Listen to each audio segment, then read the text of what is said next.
The space station floated quietly in the darkness between stars.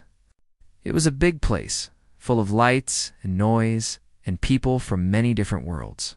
Commander Park Do-yeon stood near a large window and watched a ship approach. He was 32 years old, tall for a human. With kind eyes and hands that had seen both war and peace, "The Valari delegation will arrive in 10 minutes, said a voice behind him. Do-yeon turned to see his friend, Lieutenant Kim Ji-woo, walking toward him with a tablet in her hands. She looked worried.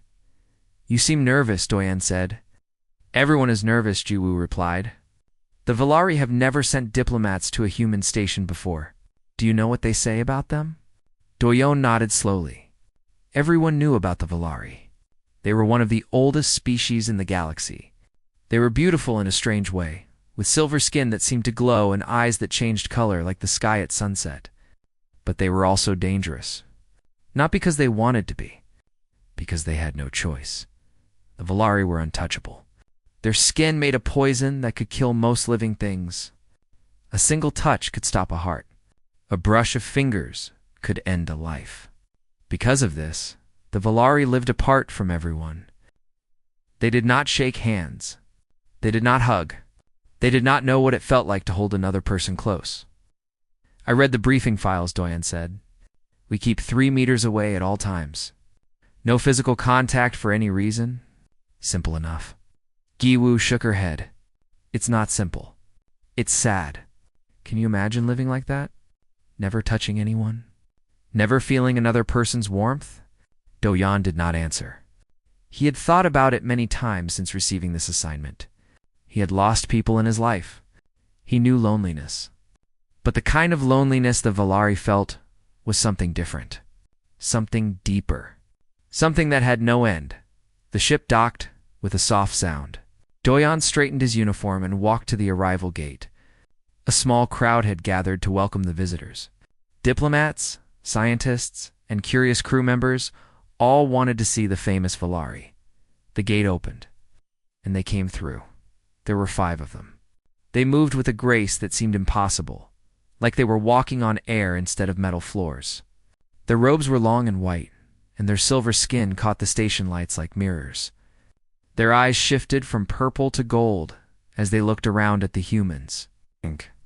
Watching them at the front of the group was an older Valari male. His name was Ambassador T, and he carried himself with the pride of someone who had seen 1,000 worlds. Behind him were guards and advisors, and behind them was her. Do-yeon saw her. For a moment, he forgot to breathe. She was younger than the others, perhaps the same age as him in human years. Her silver skin was smooth and perfect. Her eyes were the color of a dying star, shifting between soft violet and warm gold. Her dark hair fell past her shoulders like water flowing over stone. She was beautiful in a way that hurt to look at, like staring at the sun. She noticed him watching and met his gaze. For 1 second, their eyes locked across the crowded room. Then she looked away. "Commando Park Do-yeon," Ambassador T said, stepping forward but stopping at the required distance. "We thank you for your welcome." Do-yeon bowed his head slightly. "The honor is ours, Ambassador.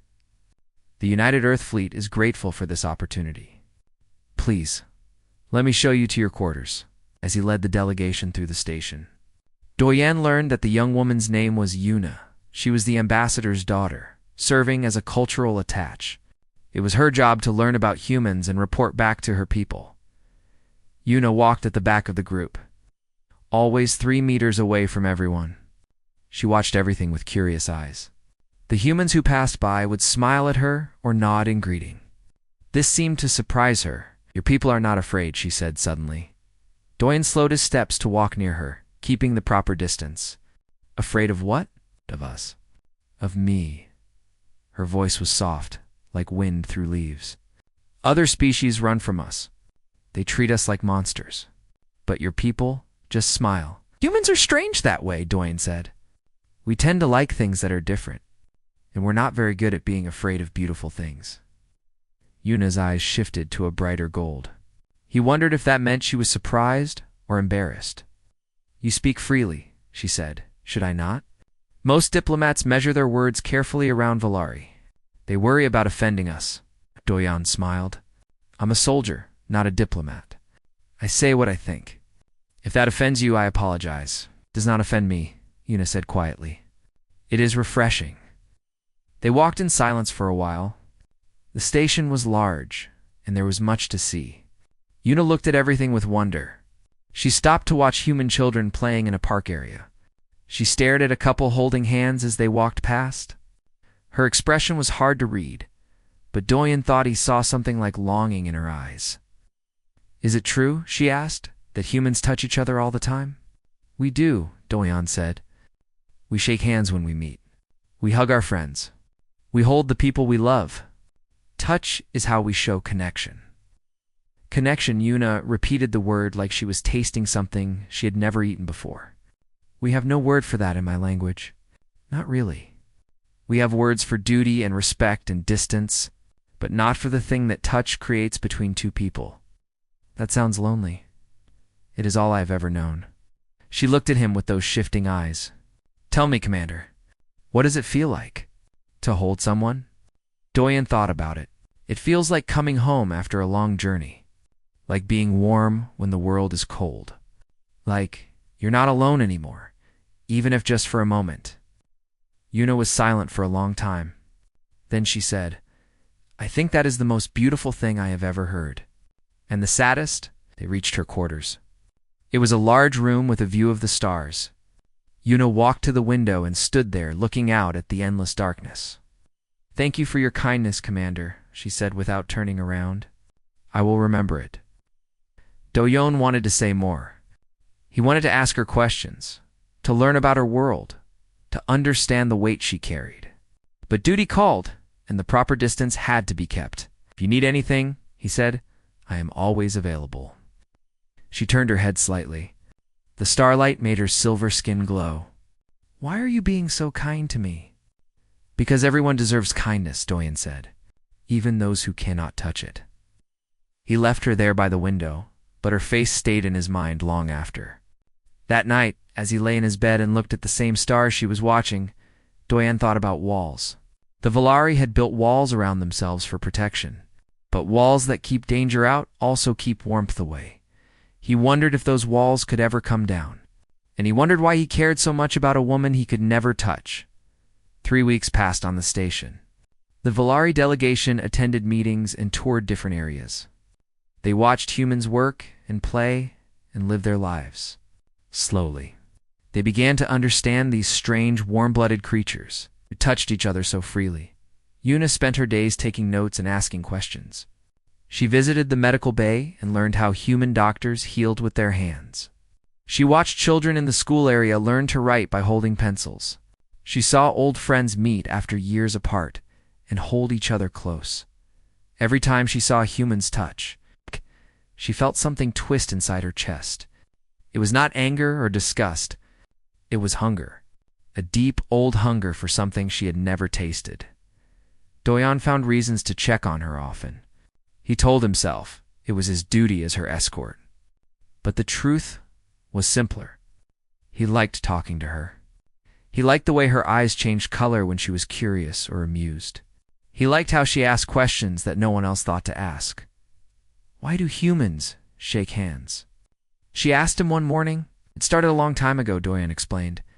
Warriors would show their empty hands to prove they carried no weapons. It became a sign of peace and trust. Trust through touch, Yuna said softly. My people could never understand that. For us, touch means death. How can death create trust? Maybe that's why you came here, Doyan said. To find a different way. She looked at him with something new in her eyes. He could not name it, but it made his heart beat faster. That night, everything changed. Doyan was in the command center when the alarm sounded. Red lights flashed. Voices shouted. On the screen, he saw the problem. A small asteroid had hit the station's lower section. The hull was damaged. Air was escaping into space. Sections 40 through 45 are sealing now, Jiwoo reported. But we have people trapped inside. Doyan looked at the list of names. His blood went cold, Yuna, he whispered. She had been touring the lower science labs. Now she was trapped in a corridor that was slowly losing oxygen. The emergency doors had sealed to protect the rest of the station, but those same doors had locked her inside a dying section. "Can we reach her?" Do-yeon demanded. "The Valari rescue team is trying," Ji-woo said, "but they can't wear standard suits. Their bodies don't work with our equipment. It will take an hour to modify something for them." "She doesn't have an hour." Do-yeon looked at the oxygen readings. The trapped section had maybe 15 minutes of air left.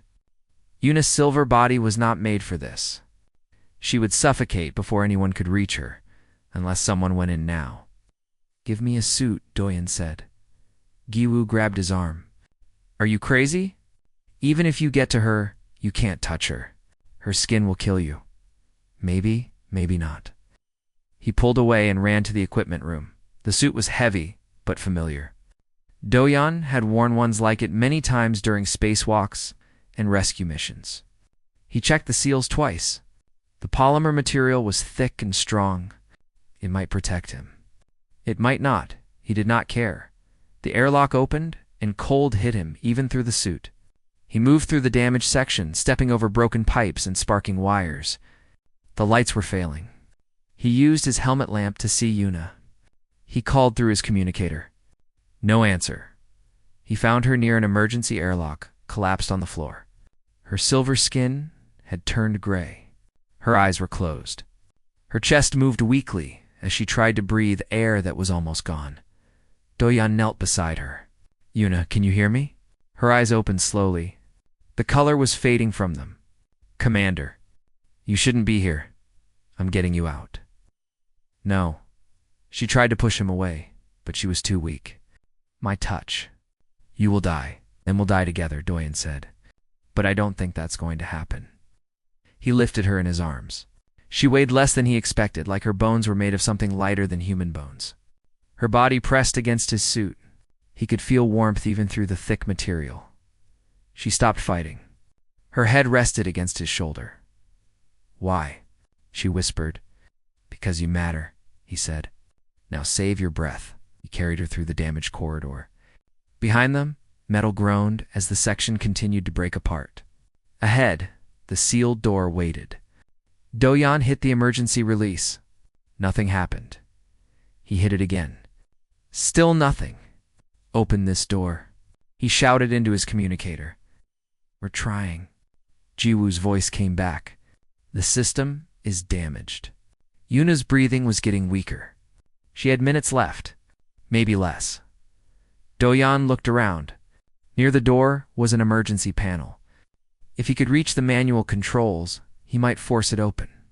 But the panel was covered by fallen debris. He set Yuna down gently and began pulling at the metal pieces. They were heavy and sharp. One cut through his glove. He felt cold air touch his skin. He felt something else too, a strange tingling that spread up his arm. The poison. It was already getting through. He didn't stop. He pulled the last piece away and hit the manual release. The door groaned and opened just enough for them to squeeze through. Do-yeon grabbed Yuna and carried her through the gap. On the other side, medical teams were waiting. They took her from his arms and rushed her away. Only then did Do-yeon feel his legs give out. He fell to his knees.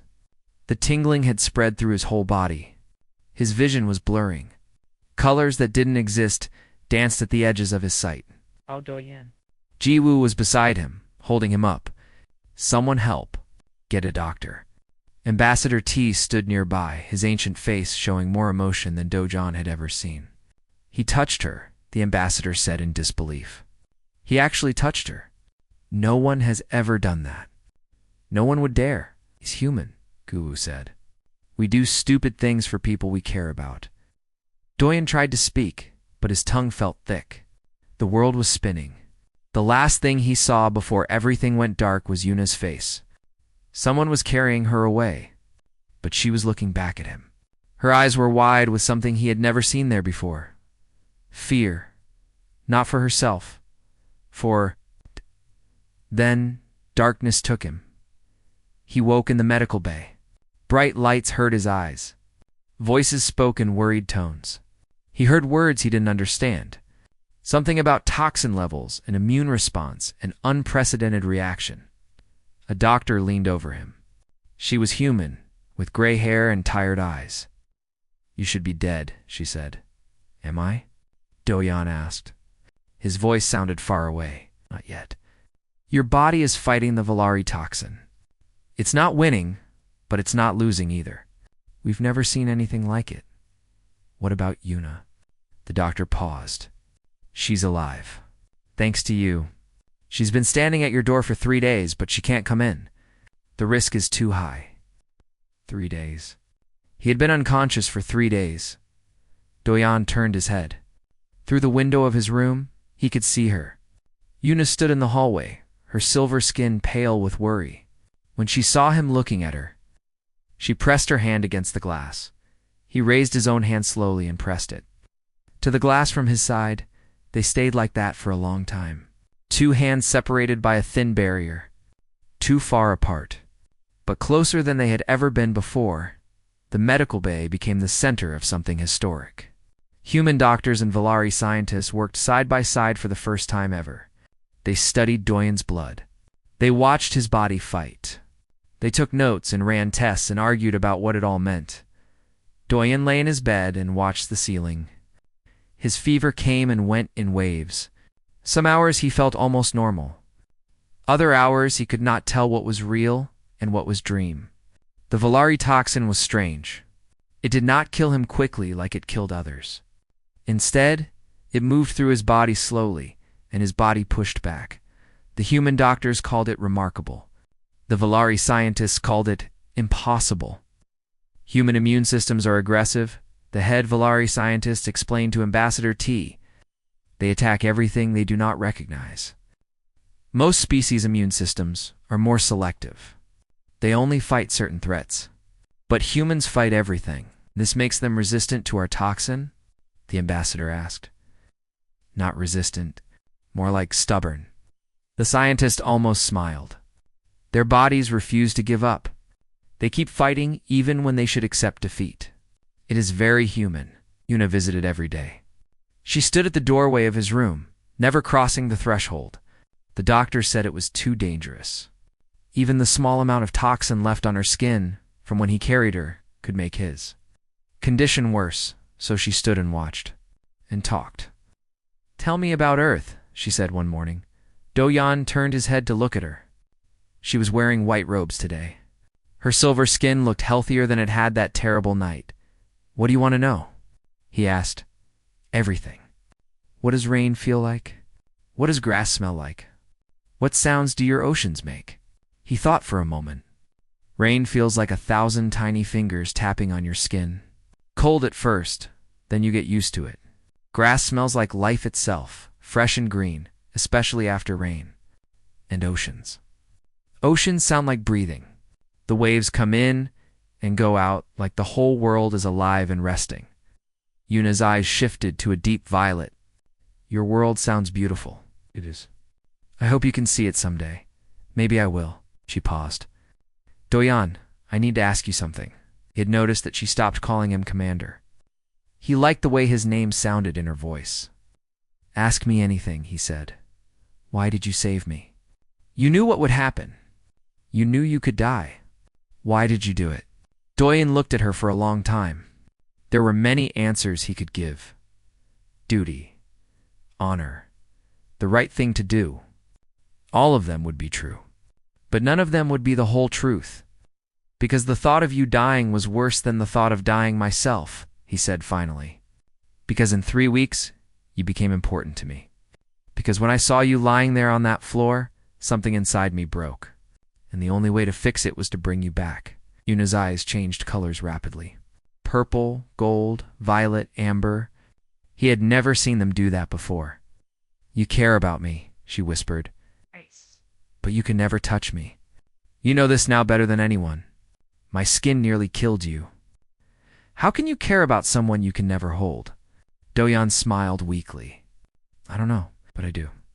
And honestly, I don't think I can stop." Yuna was quiet for so long that Do-Yan thought she might leave. Instead, she sat down in the doorway, as close as she could get without entering his room. On my world, she said, there is a story, a myth from ancient times. It says that long ago, the Velari could touch without killing. We were warm and connected like other species. But we grew proud and cruel. We used our touch to hurt others. So the universe punished us. It made our touch deadly. Now we live forever alone, paying for the sins of our ancestors. That's a sad story, Doyan said. I used to think it was just a myth, a story to make children behave. But now I wonder, if the universe could curse us, could it also forgive us? Could there be a way to undo what was done? Maybe that's what this is, Doyan said. Maybe humans are the answer. Maybe your people meeting my people is the beginning of something new. Yuna looked at him with shining eyes. You really believe that? I believe in possibilities. Humans are good at that. We look at impossible things and ask why not. On the 6th day, Doyan's fever finally broke. The toxin was still in his system, but it had stopped spreading. His immune system had fought it to a draw. He would live. When the doctor gave him the news, Yuna wept. Velari tears were silver, like liquid metal running down her cheeks. She had never cried before. She didn't know she could. I thought you were going to die because of me, she said, through her tears. I thought I had killed you just by existing. You didn't kill me, Doyan said. You gave me a reason to keep fighting. Ambassador T came to visit that evening. The old Velari stood at the door like his daughter had, but his expression was serious and thoughtful. What you did was foolish, the ambassador said. It went against all protocol. It risked interstellar relations. It could have started a war if you had died. I know, Doyan said, but I would do it again. I know you would. That is what disturbs me, Ambassador paused, and also what gives me hope. Hope. For 10,000 years, my people have been alone. We convinced ourselves that it was our nature, that we were meant to be apart from others. But you have shown us something different. You have shown us that connection is possible, that someone could care about us enough to risk everything. The ambassador took a deep breath. The Velari Council has made a decision. We will begin research to find a neutralizing agent, something that could allow Velari and humans to interact safely. It will take years, perhaps decades. The science is complex, but for the first time in our history, we believe it might be possible. Doyan sat up straighter. You're serious? I am always serious. My daughter has also made a decision. She will return to our homeworld to lead this research personally. She believes in it. She believes in you. Doyan looked past the ambassador to where Yuna stood in the hallway. She was watching him with those shifting eyes, her face full of emotions he was only beginning to understand. How long? He asked. How long will the research take? Uncertain. 2 years at minimum. Perhaps 5. Perhaps more. 2 years. 5 years. A long time to wait. A long time to hope, but humans were good at waiting. And even better at hoping. I'll wait, Doyan said. However long it takes. Ambassador T nodded slowly. I expected you would say that. He turned to leave, then stopped. Commander Park, you have changed things today. Not just for my daughter, but for all Velari. We do not know yet if this change will be good or bad, but it is change, and perhaps that is what we needed most. After the ambassador left, Yuna remained at the doorway. The space between them felt smaller somehow, even though it hadn't changed. I don't want to leave, she said softly. I know, but you have to. This research is important. You'll wait for me? Truly, Doyan smiled. I would wait forever if I had to, but let's hope it doesn't come to that. Yuna made a sound that was almost a laugh. Then her expression grew serious. Doyan, when the neutralizing agent is ready, when I can finally touch without killing, I want you to be the first. I want you to hold me the way you held me in that corridor.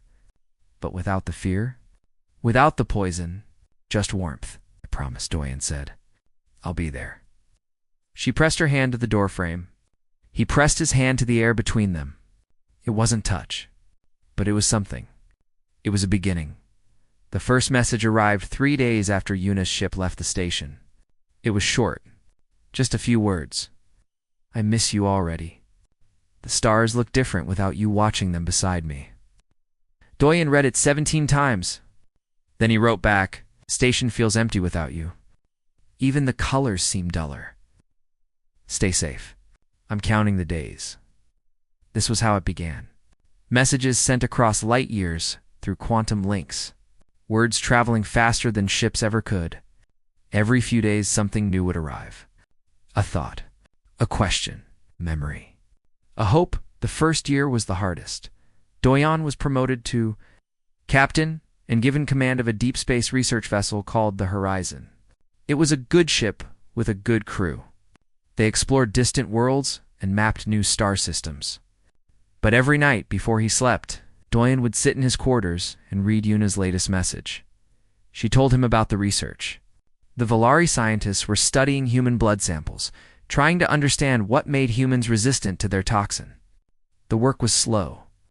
They had many failures. Some days Yuna felt hopeful. Other days she felt like giving up. "The elders say I am wasting my time," she wrote in one message. "They say the curse cannot be broken. They say I am chasing a dream that will never come true. But then I remember your face when you held me in that corridor. The way you didn't hesitate. The way you chose me over your own safety. And I know that I cannot stop. Not yet. Not ever." Doyen wrote back immediately. "Dreams become real when we refuse to let them die. Keep working. Keep believing. I believe in you, even when you don't believe in yourself." The second year brought the first real breakthrough. The Valari scientists discovered something important. The toxin in Valari skin was not constant. It could be changed. With the right combination of chemicals and treatment, it could be temporarily reduced. The effect only lasted a few hours, and it didn't work on everyone. But it was proof that change was possible. Yuna sent him a message that night. It was longer than usual. "Doyen, we did it. We actually did it. For 3 hours today, I touched a testing device designed to detect our toxin. And it showed nothing. Nothing. My skin was safe. I held that device in my hands, and I cried like a child. It only lasted 3 hours. And it doesn't work on living things yet. But it's a start. It's finally a real start." He was on the bridge of the Horizon when he read those words. His crew saw him smile. They didn't ask why. By now, everyone knew about the captain and his Valari woman. Some thought it was romantic. Others thought it was foolish. But none of them doubted that it was real. The third year tested them both. Yuna faced growing opposition on her homeworld. The traditionalists said she was trying to destroy Valari culture. They said that untouchability was sacred, a gift from the universe, not a curse to be cured. Some called her a traitor. Some called her worse things. "I received a death threat today," she wrote one evening. "Someone left a message saying that if I continue this research, I will pay for my betrayal. The authorities are investigating. Father says I should not worry. But I am scared, Doyen. Not of dying, of failing. Of getting so close and having it all taken away." Doyen wanted to fly to her world. He wanted to stand beside her and protect her. But he was light years away, and the universe didn't care about his wishes. "You are the bravest person I know," he wrote back. "Braver than any soldier. Braver than me. Brave isn't about not being scared. It's about being scared and doing the right thing anyway. You are doing the right thing, Yuna. Don't let anyone tell you different." The threats continued, but so did the research. And slowly, the opposition began to weaken. More and more Valari started to wonder, what if the untouchability really was a curse? What if there was another way to live? Some young Valari reached out to Yuna. They wanted to help. They had spent their whole lives alone watching other species connect and touch and love. They were tired of being separate. They wanted to belong to the universe, not stand apart from it. By the end of the third year, Yuna had a team of researchers working with her. The work went faster. The breakthroughs came more often. The fourth year was quieter. There was less news, but that didn't mean less progress. The scientists were refining their work, making it safer and more effective. They tested the neutralizing agent on small animals first, then on volunteers who agreed to the risk. We had our first successful contact today, Una wrote during the 4th year. A human volunteer touched one of our researchers for 10 seconds. No reaction. No toxin. No death. It worked, Do-Yan. It actually worked. Do-Yan was alone in his quarters when he read that message. He sat down slowly because his legs didn't want to hold him anymore. For 4 years he had hoped, he had believed. But there had always been a small voice in his mind whispering that it would never happen, that some walls couldn't come down. Now that voice was silent. He wrote back with shaking hands. I told you we would find a way. I never doubted you. I never stopped believing. It was mostly true. The doubts had been there, but he had refused to listen to them. And now they didn't matter. The 5th year brought the final tests. The neutralizing agent had been refined to its purest form. It was safe. It was stable. It would allow a Valari to touch without killing for up to 12 hours at a time. With regular treatments, the effect could be maintained indefinitely. The Valari Council debated for 3 months. The traditionalists fought hard, but they had lost the support of the people. Too many Valari wanted this. Too many were tired of being alone. In the end, the council approved the treatment. They called it the bridge, because it would connect Valari to the rest of the universe. The day after the announcement, Una sent her shortest message yet. Just one word, come. Do-Yan read it and felt his heart stop. Then it started again, beating faster than it ever had before. He found Ju on the bridge. She was a commander now, his second in command. I need to take leave, he told her. I know, she said. She was smiling. We all know. Go, Diane. Go meet your Valari woman. Will you be okay without me? We'll manage. The universe won't fall apart just because you're happy for once. Do-Yan hugged her. It was a very human thing to do. Then he walked to the shuttle bay, boarded the fastest ship available, and set course for Valari space. The journey took 2 weeks. 2 weeks of watching stars pass by. 2 weeks of remembering every message, every word, every promise. 2 weeks of imagining what it would feel like to finally hold her. Not through a suit. Not through glass. Just her and him. Skin to skin. Heart to heart. He didn't sleep much. He didn't need to. The excitement kept him awake. The hope kept him strong. When the Valari homeworld appeared on his view screen, Do-Yan felt tears in his eyes. He was not a man who cried easily, but this was not an ordinary moment. 5 years. It had been 5 years since he carried her through that dying corridor. 5 years of waiting.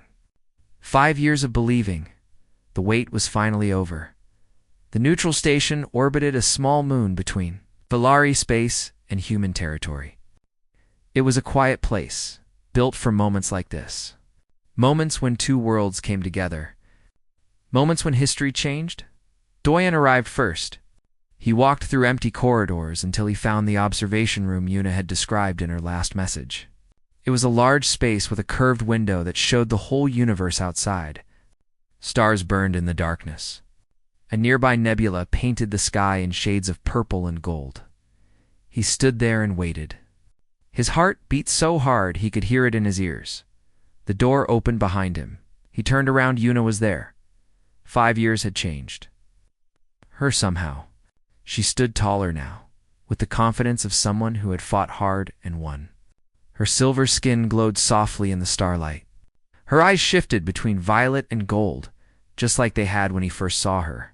She was wearing simple white robes, no jewelry, no decoration, just her.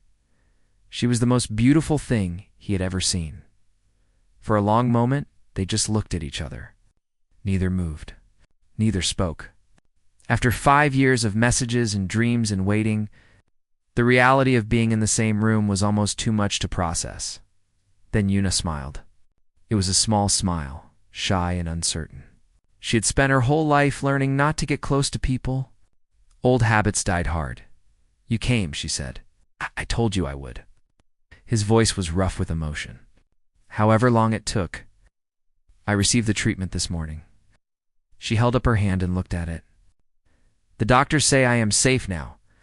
For the next 12 hours, my touch will not kill. And after 12 hours, another treatment, and another. For as long as I want, she lowered her hand. The choice is mine now. For the first time in my life, the choice is mine. Doyen took a step toward her. Then he stopped. The old habit was in him too. 3 meters. The safe distance. He had kept it for so long that breaking it felt like breaking a law of nature. You don't have to stay there, Una said softly. The same words he had imagined her saying so many times in his dreams. I know, smiled. But I want you to come to me. If you want to. She understood. This was not about him reaching for her. This was about her choosing to close the distance. Choosing connection over safety. Choosing him, Una took a breath. Then she walked forward. 1. Step 2, 3. She crossed the invisible line that had separated her from everyone her whole life. 4 steps, 5. She was so close now that he could feel the warmth coming from her body. Valari were not cold like some people thought. They were warm, like humans. Maybe even warmer. She stopped just inches away from him. Close enough to touch. Close enough to hold. I don't know how to do this, she whispered. I have read about it. I have watched others do it. But I have never felt it myself. What if I do it wrong? There is no wrong way, Doyan said gently. Just do what feels right. She reached out slowly, as if moving through water. Her fingers touched his face. The lightest touch. Just her fingertips against his cheek, and nothing happened. No pain. No poison. No death. Just the simple feeling of skin against skin. Una made a sound. It was small and broken, somewhere between a laugh and a sob. Her hand pressed more firmly against his face. She felt his warmth. She felt his heartbeat in the blood beneath his skin. She felt him. It's real, she breathed. It's really real. Doyen reached up and covered her hand with his own. Her silver skin was smooth and soft. She trembled at his touch. I've been waiting 5 years to do this, he said. Then he opened his arms. Una looked at his open arms. She looked at his face. And then she stepped forward and let him hold her. His arms wrapped around her body. She was warm against his chest. Her head rested against his shoulder. Her hands grabbed the back of his shirt like she was afraid he might disappear if she let go. For a long time, neither of them moved. They just stood there in the starlight, holding each other. Breathing together? Being together. Is this what it always feels like? Una asked. Her voice was muffled against his shoulder. What does it feel like to you? She thought about it. Like coming home after being lost for a very long time? Like being warm after years of cold? Like I am not alone anymore? Like I finally belong somewhere? Doyan held her tighter. That's exactly what it feels like. They stood there for what might have been minutes or hours. Time didn't matter. The universe outside could have been ending, and Do-Yoon would not have noticed. Nothing existed except her warmth in his arms. Eventually, Una pulled back slightly. Just enough to look at his face. Her eyes were wet with silver tears, but she was smiling. You saved my life that day in the corridor, she said. But you did more than that. You showed me that I didn't have to be alone. You showed me that the wall around me could come down. You made me believe in something I had given up on. What's that? Hope. She touched his face again, marveling at the feeling. My people spent 10,000 years convinced that we were cursed forever. We accepted our loneliness as fate. But you didn't accept it. You saw a woman behind the wall and you reached for her anyway, even when it could kill you. Even when everyone said it was impossible. Humans are stubborn, Doyen said. Yes, and thank the stars for that. She laughed. It was a beautiful sound. Do you know what my people are calling this? They call it the human exception. They say that humans are the one species strange enough to ignore our walls. Strange enough to hold us when they shouldn't. Strange enough to love us when they couldn't. And is that true? Did we do that? You did. One human did, and that was enough. Doyen looked into her shifting eyes. He had loved those eyes since the first moment he saw them. He had loved her even when love seemed impossible. And now, here she was, in his arms, real and warm and present. What happens now? He asked. Una smiled. Now we figure out how to live in a universe where Valerian humans can touch. Now my people learn what it means to connect. Now we build bridges instead of walls. She paused. And now I finally get to do something I have been dreaming about for 5 years. What's that? She reached up and put her hands on both sides of his face. She pulled him down gently, and she kissed him. It was soft and warm and perfect. It was everything she had imagined and more. When she finally pulled away, she was crying again. I have waited my whole life for that, she said. Duhane pulled her close again. He held her against his chest and felt her heart beating beside his own. Outside the window, the stars continued their endless dance. The universe was vast and cold and full of danger. But in this small room, 2 hearts beat together. 2 people who should never have been able to touch, held each other like they would, never let go. The Valari woman who had spent her life alone rested softly in the arms of a human, and, for the first time in 10,000 years, the curse was broken. Not by magic, not by destiny, but by simple human stubbornness. By the refusal to accept that some walls cannot come down. By one man who looked at an untouchable woman and said, "Why not?" Una smiled against Doyen's chest. She could hear his heart beating. She could feel his warmth. She could sense his love in every breath he took. "Doyen," she whispered. "Yes, I'm home." He kissed the top of her head. "So am I." Outside, the stars kept shining. The universe kept turning. And somewhere in the darkness between worlds, a new story was beginning. A story of bridges instead of walls. A story of hope instead of fear. A story of 2 species learning to hold each other. But that story was for tomorrow. Tonight, there was only this room. Only this moment.